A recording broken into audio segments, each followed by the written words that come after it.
자, 재배식물 생리학 제10장 식물의 휴면 스터디 시작하도록 하겠습니다.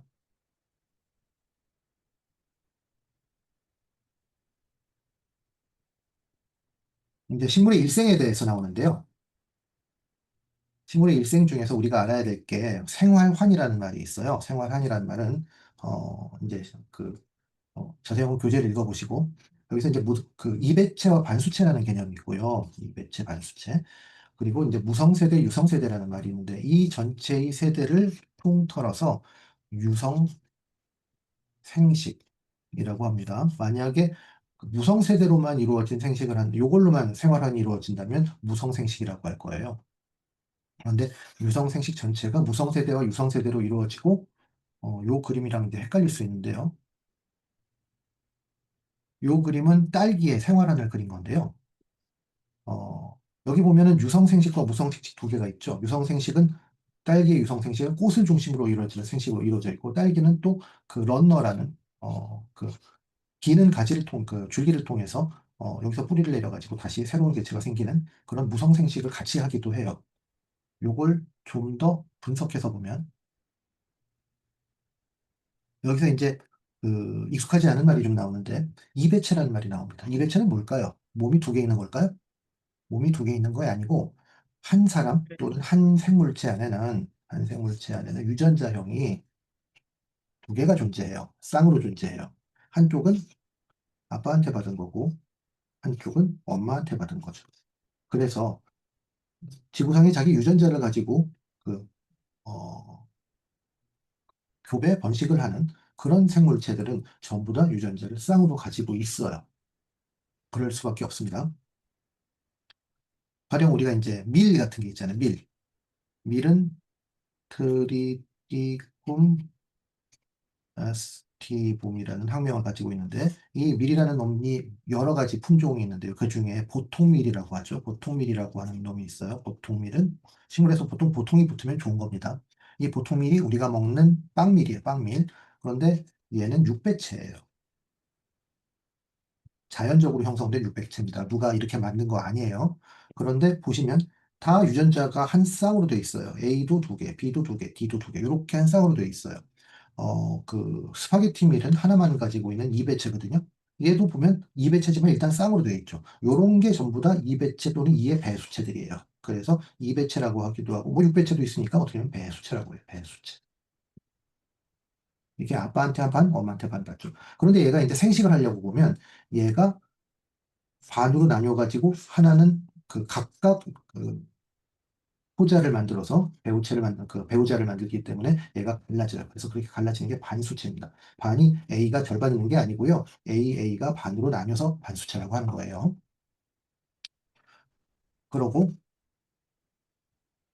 이제 여기서 좀 어렵습니다. 자, 일단 그렇게 반으로, 아이고, 둘로 나눠져 있던 놈들이 둘로 나눠져 있던 A하고 A 프라임이 붙어가지고 수정이 된단 말이에요. 그러면 A라는 접합체를 만들고요. 접합체가 무럭무럭 자라서 이제 그게 나중에 다시 배우자를 만들 포자체를 만들고 포자 모세포가 감수 분열을 해서 이렇게 감수 분열을 하면 띵 이렇게 떨어져가지고 각각이 하나씩 포자를 만드는 게 돼서 포자는 이제 반수체가 되는 거예요. 여기서부터는.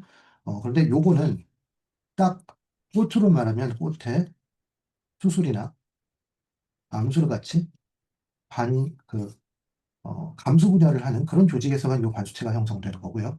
나머지 식물체는 거의 대부분 2N 또는 4N, 6N 이런 배수체를 가지고 있죠. 식물체 전체는 배수체고 생식세포를 만드는 데서만 반수체가 있는 겁니다. 얘가 전체가 뿅 이렇게 되는 게 아니고. 그래서 요 무성세대, 유성세대와 무성생식, 유성생식이라는 개념을 잘 알아들으셔야 돼요. 교재를 보면 많이 헷갈리게 보일 겁니다. 그럼 여기서 보시면 이 식물 전체는 포자체잖아요. 식물 전체는 EN 또는 뭐 배수체겠죠. 4N이든지 6N이든지. 자, 보시면 배수만 있어요. 홀수는 없습니다. 이런 식물의 꽃에 뭐 수술이든지 암술이든지가 감수 분열을 해가지고 포자를 만들죠. 자, 포자서부터 배우체까지만 N이고요. 반수체고요. 얘네들이 유성생식을 해서 접합을 하면 엄마 쪽 n하고 아빠 쪽 n이 붙으면 접합체는 2n이 되죠. 여기는 유성세대고, 여기는 무성세니까, 여기는 무성세대고, 여기는 유성세대가 돼요. 그렇지만 이 전체를 합쳐가지고 유성생식이라고 하는 거고요. 유성생식, 유성번식 이렇게 하는 거고요. 여기네요. 어, 이 딸기가 여기가 EN이 다시 그냥 EN이 되는 그런 번식은 무성생식이에요.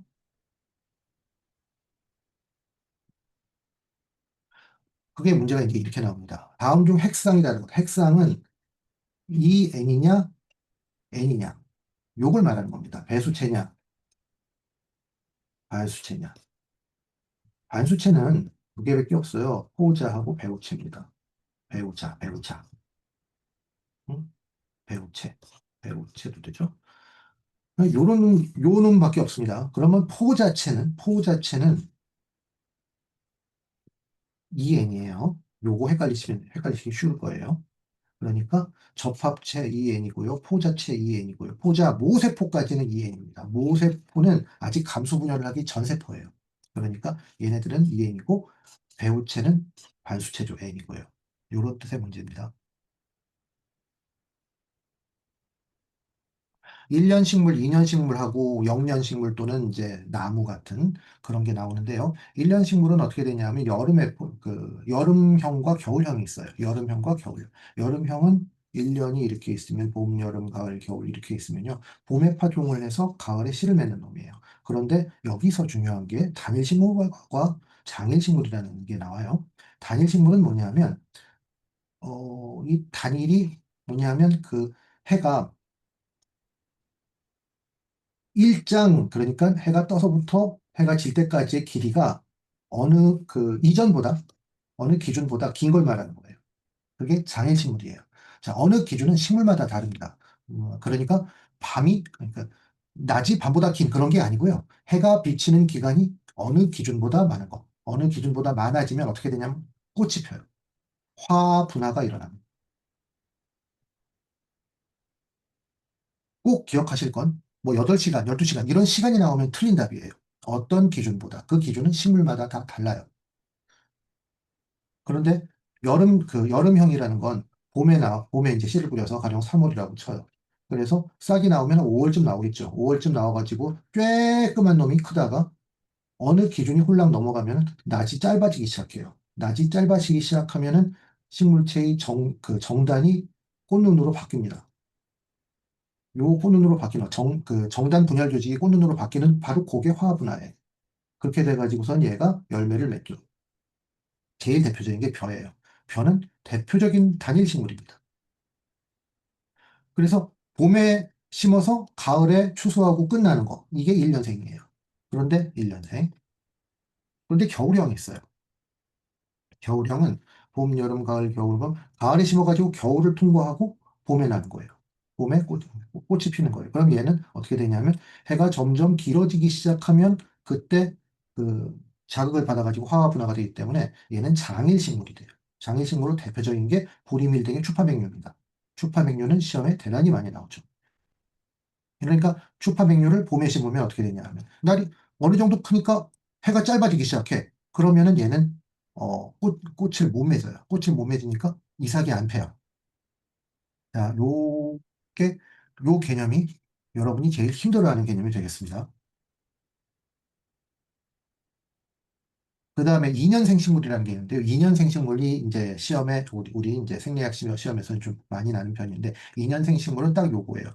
1년 차에는 영양생장하고 2년 차에 생식생장한다. 1년 차에 영양생장하고 2년 차에 생식생장한다는 게 기본이에요. 아까 1년생 식물은 장일, 단일로 나눴잖아요. 그런데 그 1년 차, 2년 차 이렇게 되면 이 사이에 뭐가 있어요? 겨울이 있잖아요. 겨울은 온도가 낮죠. 온도가 낮아요.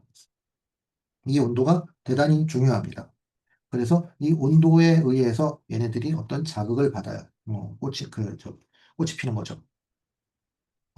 가령 무를 가을에 심잖아요. 지금 이제 제가 무를 심었는데 9월 달에 9월에 무를 심는다고요. 그러면은 무는 이제 11월 달에 뿌리가 이렇게 크죠. 하지만 꽃은 안 펴요. 그 무를 그냥 두면 겨울을 지나고 봄에 알람이 씻어.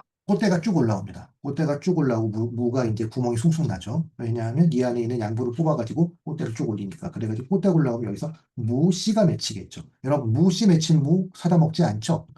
어, 왜냐하면 무씨가 맺히면 이 안이 비기 때문에 그래요. 이런 게 바로 그 2년생 식물입니다. 2년생 식물은 그러니까 겨울을 한번 나는 거예요. 겨울을 한번 나기 전에 겨울 1년 차, 1년 차에는 몸이 커져요. 이걸 영양생장이라고 합니다. 그 다음에 겨울을 지나면 꽃대가 올라요. 이때 생식생장이 되죠. 그, 이 2년차 식물의 가장 큰 특징은 1년차에 영양생장을 하고 2년차에 생식생장을 한다는 거예요. 그리고 2년생 식물은 2년차가 지나면 어떻게 될까요? 죽어요.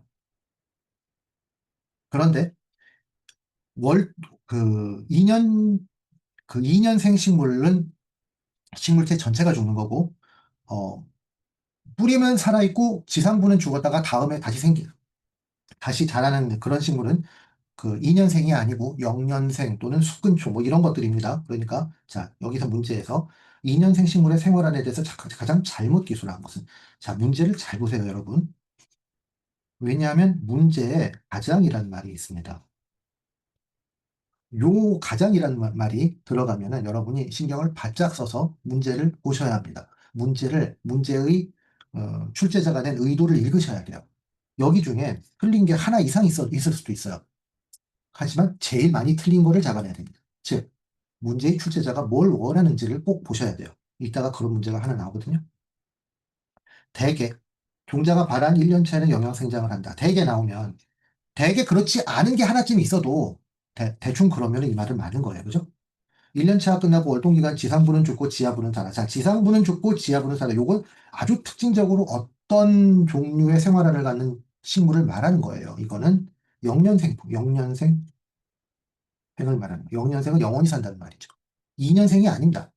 요건 0년생의 특징이에요. 그러니까 이 특징이 그대로 나오는 건 2년생은 아니라는 얘기예요. 그래서 답은 2번입니다. 자, 문제의 말이 요겁니다.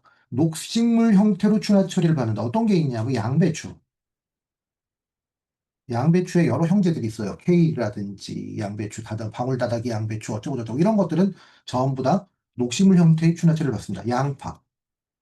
뭐 이런 것들이죠. 그런데 2년생 중에 무 같은 거는 녹식물 춘화 형태가 아니라 종자 춘화 형태예요. 그러니까 그런 것도 있고 아닌 것도 있어요. 이 문제는 그래서 좀 나쁩니다. 여러분이 요거는 조금 감안을 하셔야 됩니다. 하지만 우리는 생리학을 배우는 거고 강론을 배우는 게 아니니까 생리학적 측면에서 보자면 2년생 식물의 대체적인 특징은 녹식물 춘화형이라는 거예요. 녹식물 춘화형이랑 그 구별되는 말이 뭐가 있냐 하면 종자 춘화형이라는 게 있어요.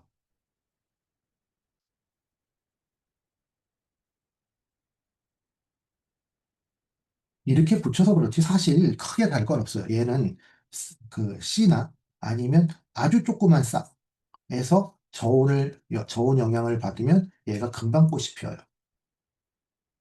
꽃이 피어요. 자, 무가 우리가 무를 심잖아요. 본무를 심잖아요. 본무를 심는데 본무를 너무 일찍 심어서 추우면 본무를 딱 심었는데 뿌리는 요따만 하고 꽃이 쭉 펴버린단 말이에요. 그거 못 먹어. 그게 본무를 심을 때 주의할 내용이에요. 그런데 분명히 싹이 올라왔는데도 불구하고 이때 추위를 그러니까 늦추위가 한번 싹 다녀가면 봄에 갑자기 꽃이 핍니다. 그런 일이 생길 수 있어요. 그래서 나중에 그 원예 작물학에서 무를 배울 때 꼭 시험에 나는 게 요겁니다. 그러면 얘는 유식물이긴 하지만 녹식물이잖아. 녹식물인데도 추위를 타면 그 추나 꽃이 그 꽃대가 올라와 버린다는 거예요. 녹식물 추나형은 뭐냐면 영양생장을 어느 정도 한 다음에 그러니까 양배추 같은 거죠. 영양생장을 어느 정도 한 다음에 추위가 다녀가면 꽃대가 올라오는 걸 말하니까 약간 다르긴 한데, 요걸 구별하는 게 시험에 나옵니다. 여기는 이제 주로 양배추, 양파 같은 양자 돌림들이 그렇고요. 종자추나형 가장 유명한 게 배추, 무들인데 사실은 얘네들 전부 다 2년생 식물들이에요. 그런 차이가 있습니다. 아무튼 우리는 이제 2년생 식물은 대개의 경우 그 녹식물 추나형이다. 이렇게 알아둬야 돼요. 그리고 이제 단연생 식물 나오잖아요. 단연생 식물은 초본이 있고 풀이 있고 목본이 있어요. 단연생 식물은 그 아까 얘기 나왔죠? 뿌리는 살아 있어요. 뿌리는 살아 있고 위는 겨울이는 고사해서 죽어요. 하지만 뿌리가 살아 있기 때문에 여기서 다시 납니다. 대부분의 잡초가 영년생에 들어가죠. 그러고 목보는 이제 나무잖아요. 나무는 뭐 해가 지난다고 죽는 건 아니니까. 어, 그리고 여기 이제 맹아라는 말이 나오잖아요. 맹아는 뭐냐 하면 우리가 싹이 틀 때, 싹이 트는 세 가지 말이 있어요. 요 말이 다른 걸 또 여러분이 알아두시라고 했어요. 말이 어떤 말이냐면 첫째는 발화가 있고요. 발화는 다들 아시죠? 씨 껍데기 종피 바깥으로 싹이 나오는 게 발화입니다. 출하가 있어요. 출하는 땅을 뚫고 싹이 올라오는 걸 출하라고 합니다. 그리고 맹아가 있어요. 맹아는 뭐냐면 나뭇가지에 있는 잎눈이나 꽃눈에서 뭐가 나오는, 잎이 나거나 꽃이 나오는 걸 그 맹아라고 합니다. 그러니까 뭐그 아자 돌리면은 가라, 추라, 맹아 이 세 가지가 있고 각각의 정의를 여러분이 아셔야 돼요. 자, 이제 오늘 배우려고 하는 휴면을 봅시다. 휴면은, 생육이 정지하는 그런 상태를 말하는데요. 왜 정지하느냐? 나쁜 환경을 극복하기 위해서 그래요. 그러니까 문제에서는 이걸 꼭 물어보죠. 식물이 휴면을 하는 이유는, 불량 환경을 극복하기 위해서. 식물이 휴면을 하는 가장 큰 이유는 불량 환경 극복이다. 불량 환경 극복, 불량 환경 극복. 여러 번 문제가 나왔죠. 그런데, 그래서 휴면하면 불량 환경인 줄 아는데, 이게 그냥 환경이 불량한 게 아니고 환경이 식물의 그때의 상태에 맞지 않는 걸 말하는 거예요. 그러니까 뭐 불량한 환경이 추위, 더위 뭐 꼭 이런 극한 환경을 말하는 게 아니라는 건 이제 뒤에서 다시 배워야 됩니다. 무슨 소리냐면 환경 때문에 오는 휴면은 2차 휴면이거든요. 1차 휴면과 2차 휴면이 있는데 이건 이제 종자의 휴면입니다. 자 보세요. 휴면의 종류에는 첫째 종자의 휴면이 있고요. 수목의 눈의 휴면이 있어요. 요 두 가지가 어휘가 달라요. 내용은 같은데 말이 달라. 그래서 요 말이 헷갈려. 그러면 헷갈리는 건 시험에 잘 내겠지. 네, 시험에 잘 나요. 종자의 휴면을 보면 1차 휴면이랑 2차 휴면이 있어요. 1차 휴면은 뭐든지 생물학에서 프라이머리가 붙는 건 이건 내재 원인이야. 세컨더리가 붙으면 이거는 외재 외재라고 하면 바깥쪽에서 익스트린직이란 말이죠. 바깥쪽에서 들어온 원인 때문에 그렇게 돼요. 그러니까 세컨더리 2차 휴면이라는 거는 타발 휴면, 상대 휴면, 강제 휴면이라고 하는데 얘는 환경이 나빠서 생기는 거예요. 환경이 나빠서 생기는 거예요. 1차 휴면은 그럼 뭐죠? C, 종자 안의 환경 때문에 생겨요. 종자의 사정 때문에 생기는 걸 1차 휴면이라고 하고, 종자의 사정이 나아졌는데도 불구하고, 바깥쪽에 조건이 나쁘면 계속 휴면을 하는 걸 2차 휴면이라고 한다 그거예요. 그런데 수목은 좀 말이 달라요. 수목의 휴면에서는 외자 휴면, 내자 휴면, 환경 휴면 이런 세 가지가 있습니다. 먼저 내재 휴면은 뭐 말이 비슷하죠. 프라이머리 하고 똑같죠. 그러니까 내재 휴면은 자발 휴면이에요. 1차 휴면하고 같은 거예요. 이건 수목의 눈입니다. 내재 휴면은 자발 휴면이고 환경 휴면은 2차 휴면이랑 같죠. 그런데 외재 휴면이 따로 있어요. 이 수목에서 외재 휴면이라고 하는 건 자, 수목에서 왜 이런 말이 나오냐 하면 C는 그냥 C1번, C2번이 서로 관계가 없잖아요. C3번이 관계가 없어요. 그런데 수목의 경우는 정화우세성이라는 게 있잖아요. 그러니까 제일 큰 가지에 붙은 제일 맞이되는 눈이 얘가 우선권을 가져. 이걸 정화우세성이라고 그래요. 곁에 붙은 곁눈은 얘가 자라면 얘는 안 자라. 그렇게 만드는 식물 호르몬도 있죠. 그래서 정화우세성이 있으면은 얘는 안 자라게 만들고 얘는 휴면을 해야 돼. 얘 때문에 얘를 휴면하게 만드는, 즉, 정화 때문에 치가가 휴면하게 만드는 게 외자 휴면이에요.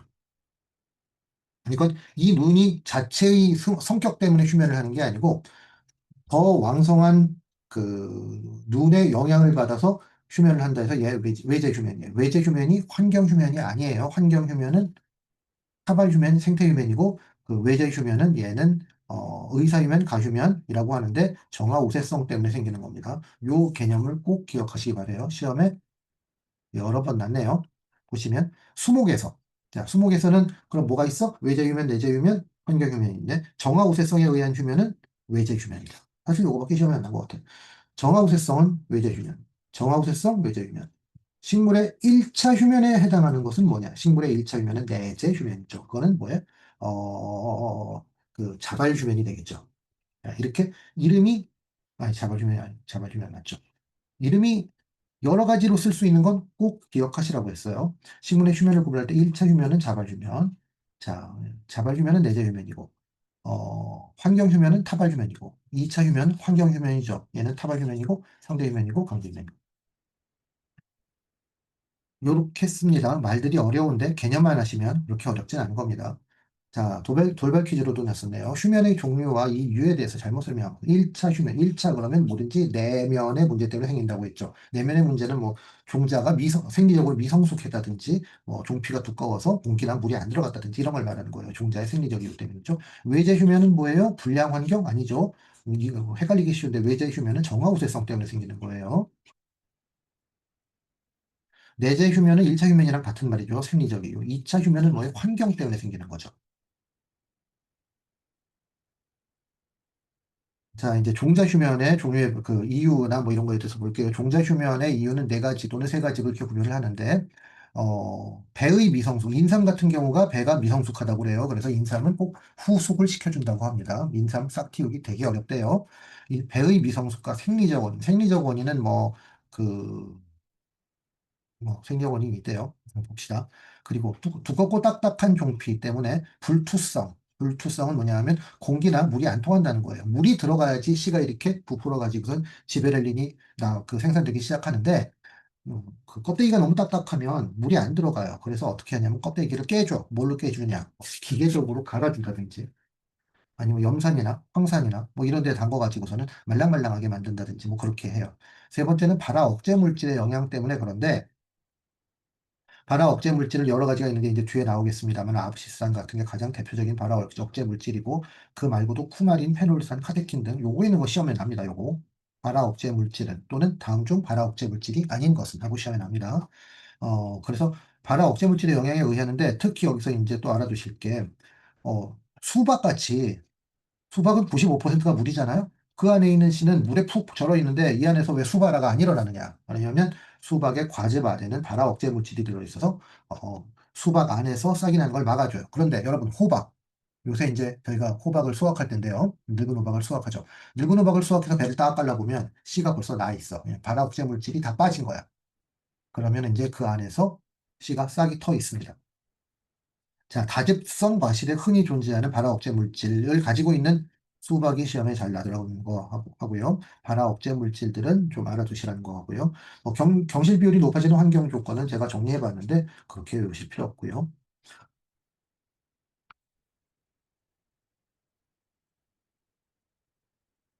제가 외울 필요 없다고 했다가 시험에 나는 경우가 있을 거예요. 한 두 문제 정도. 여러분이 알아서 하세요.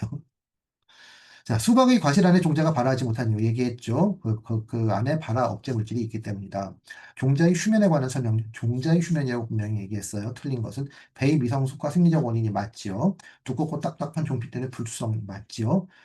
그리고 과즙 종피 어쩌고저쩌고에 생장 억제 물질이 있다 맞지요. 그런데 외제 휴면이라는 말은 어디에 나와요? 이거는 나무, 왜 눈의 휴면이에요. 그러니까 처음부터 틀렸죠. 외제 휴면은 불량한 환경이 아니고 외제 휴면은 뭐 때문에 생긴다? 정화우세성 때문에 생긴다. 자, 그러면 종자 휴면에 관한 설명 중 틀린 것은 이렇게 해놓고 1, 2, 3번에 외제 휴면은 정화우세성 때문에 생겼다. 4번 어쩌고저쩌고 이렇게 말하면 3번이 틀린 거예요. 왜냐하면 정화우세성은 눈의 것이고 종자가 아니기 때문에 그래요. 어렵게 하면 그렇게 날 수 있을 것도 같습니다. 자, 그럼 이런 휴면을 타파하려면 어떻게 하면 되겠어요? 일단 배가 미성숙하면 후숙을 시켜주면 되죠. 인삼 같은 경우가 그래요. 이 후속은 그 베이 성숙 그 중에 이제 그 싹을 튈 건지 아니면 계속 잘 건지를 결정하는 식물 호르몬이 에브시스산과 지베렐린의 어, 농도가 어느 게 상대적으로 더 높으냐에 의해서 지배를 받거든요. 그러니까 앱시스탄을 낮추고 지베렐린을 올릴 수 있는 어떤 조건을 맞춰주면 싹이 터요. 가장 유명한 게 그 저온 수분 그 처리 또는 층적법이라고 부르는 건데요. 뒤에 그림이 나옵니다만은 모래하고 모래 씨 이런 식으로 3대 1로 층층이 쌓아놓고서는 낮은 온도에서 보관하는 거 말이에요. 자, 요걸 지금 내가 이렇게 기억하는 이유는 요게 그대로 종자기사 주관식 문제에 났기 때문에 그렇습니다. 동작이사 주관식 문제 이렇게 냈어요. 측정법을 설명하시오. 이렇게 냈습니다. 자, 이게 이제 그 배가 그 미숙했을 때 하는 방법이고요. 종피의 불투성을 제거하려면 어떻게 한다 그랬어요? 그 씨의 껍질, 종피죠. 종피가 너무 두껍고 딱딱해서 어느 경우에서 시금치가 그렇잖아요. 특히 우리나라 시금치, 그 동양 시금치는 무지하게 딱딱해요. 서양 시금치도 그렇게 딱딱한 줄 알았더니 서양 시금치는 안 그렇더라고. 시금치를 심을 때는 어떻게 하냐면 물에 불려가지고서 싹을 조금 틔운 다음에 그렇게 심죠. 근데 훨씬 더 두꺼운 거는 종피파상이라고 해서 물리적으로 종피에 상처를 주든지 아니면은 강산이나 강염기에는 화학적 종피파상법을 써서 종피를 연화시켜서 그렇게 심기도 합니다. 여러분, 뭐죠? 목화. 목화 씨를 심을 때는 강산에다가 담궈서 심는데 왜냐하면 목화 씨는 흙이 많잖아. 목화 씨 털은 뭐예요? 무명이죠, 무명. 털이 되게 많아서 그 털을 통과해서 물이 안 들어간대. 그래가지고선 산에다 담근다고 하더라고요. 그리고 마지막으로 생장 조절제 처리가 있는데 생장 조절제 가장 유명한 건 지베렐린이고요. 시험에 난 건 티오 요소고요. 그렇습니다. 티오 요소는 제 기억에 재배학에서 감자 싹 틔우는 그런 거라고 배운 적이 있는 것 같은데 아무리 찾아봐도 감자 싹 틔우는 게 다른 책에서 안 나오더라고요. 아무튼 티오 요소가 여러분의 기대를 저버리지 않고 시험에 난 적이 있습니다.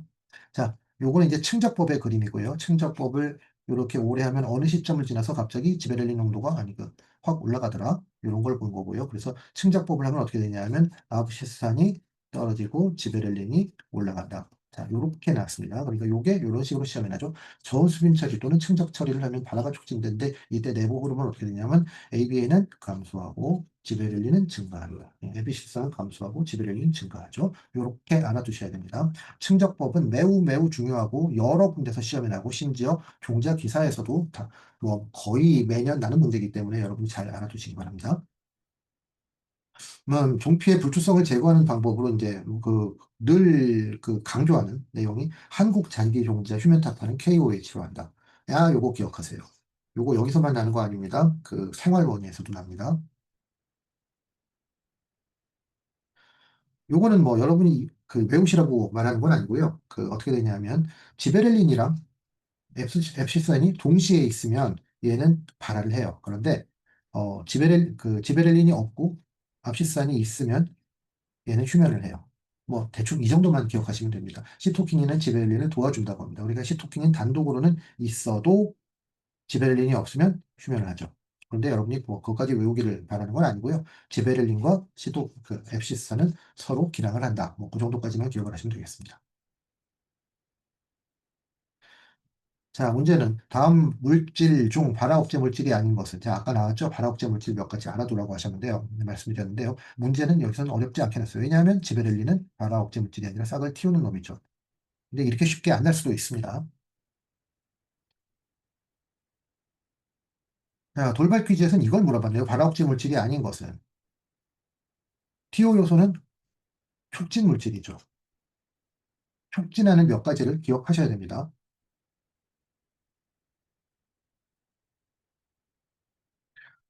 이제 수목의 눈이 나오네요. 수목의 눈이 동화는 겨울눈이라는 뜻인데요. 휴면을 하고 있는 눈이죠. 얘의 휴면에 대해서 아까 이제 외제 휴면, 내재 휴면, 환경 휴면이 있다는 말씀을 드렸고요.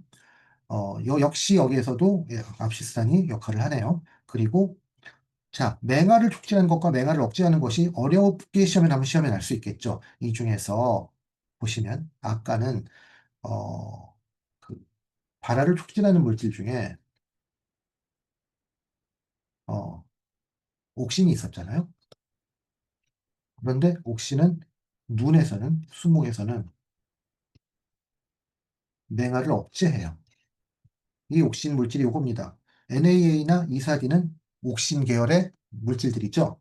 그런데 이것들이 수목에서는 맹아를 억제해서 겨울눈이 일찍 눈을 떴다가 추위 피해를 입는 걸 막는 그런 용도로 쓰인다고 합니다. 요건 강의 시간에도 언급을 한 적이 있으니까 요건 기억을 해 두시도록 하세요. 그거 이외에 맹아를 촉진하는 방법에 물을이나 알코올을 주사한다든지 온탕을 처리한다든지 조명 처리를 한다는 그런 게 있었습니다. 다음 중 맹아처 촉진 맹아는 뭐예요? 눈이 꽃눈, 잎눈이 싹을 트는 거죠. 수목에서. 촉진 처리가 아닌 것은 맹아 촉진 처리, 알코올 처리, 온탕 처리, 조명 처리 있었는데 NAA 처리 이건 옥신이잖아요. 옥신은 종자는 싹을 틔우는데 나무에서는 억제한다. 요걸 기억하셔야 됩니다. 저 때는 요게 아마 OX 퀴즈로 나왔던 것 같아요. 저장기간에 휴면, 이제 저장기간은 구경, 인경, 근경 있는데, 또 이렇게 나오다가 휴면 타파의 TO 요소 있죠. 감자의 괴경. TO 요소를 처리한다. 요게 여기에 나와요. 그런데, 시험에 난 적은, TO 요소는 하여튼 그 시험에 나올 수 있는 겁니다. 자, 내용은 다 끝났고요. 어, 항상 그 이름이 기억이 안 나요. 그, 워크북을 풀어보겠습니다. 미안합니다. 저도 좀 성능이 떨어져가지고. 2년생 식물, 아까 2년생 식물의 특징이 뭐라고 그랬어요? 1년차는 영양생장하고 2년차에 생식생장을 한다 그랬죠. 그리고 녹식물 춘화형이다. 자, 모두가 녹식물 춘화형은 아닌데요. 생리학에서 말하는 그 2년생 식물은 녹식물 춘화형이라고 우리가 기억을 하는 게 좋을 것 같아요. 이 문제가 안 나길 바라봐야죠. 지상부가 고사하는 건 뭐라고 그랬어요? 얘는 수근초죠. 단연생 식물입니다. 단연생 초본. 그러니까 지상부가 고사하는 건 단연생 초본으로 딱 기억을 하셔야 돼요. 식물 휴면의 생리적 의의라고 볼 수 있는 것은 식물 휴면의 생리적 의의는 불량 환경의 극복 요것만 시험에 납니다. 의의는 그런데 그 1차 휴면이 불량 환경 때문에 되는 건 아니죠. 그 관계를 그 구분해서 기억하시기 바래요. 식물의 1차 휴면에 해당하는 것은 내재 휴면, 자가 휴면, 뭐 절대 휴면 이런 거고요. 정화 우세성에 의한 건 외재 휴면이죠. 요거 시험에 많이 났었습니다.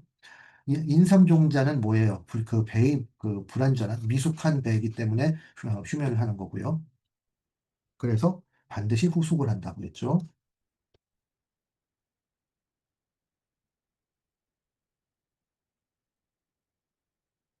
수박종자는 그 배 안에서 그 과즙의 발화억제 물질이 항상 시험에 잘 나는 것이었고요. 층적법 또는 저온 뭐였더라? 수분 저온 처리는 어떻게 되냐면 압시스는 감소하고 지베렐린이 증가한다. 그러니까 GA는 지베렐린의 가장 대표적인 폼을 말하는 겁니다. 그러니까 거의 동의어로 쓰죠. 한국 잔디에서 종자의 KOH라는 거는 종자를 연화시키기 위해서 하는 거죠. 연화를 왜냐? 휴면을 타포한다. 온대과수. 자, 온대과수에 대해서는 교재에 조금 교재를 읽어봐야 돼요. 어, 교재 260페이지에 온대과수는 그 일장이 짧아지면 그 휴면이 유도되고 날이 따뜻해지면 휴면이 타파된다고 교재 260페이지에 나옵니다. 그래서 요거는 좀 따로, 요 문제는 따로 뽑아서 기억을 하셔야 될 것 같아요. 일장 반응이 재배식물보다 야생식물에서 더 잘 나타난다. 이렇게 나오죠. 어려운 내용입니다. 자, 됐습니다.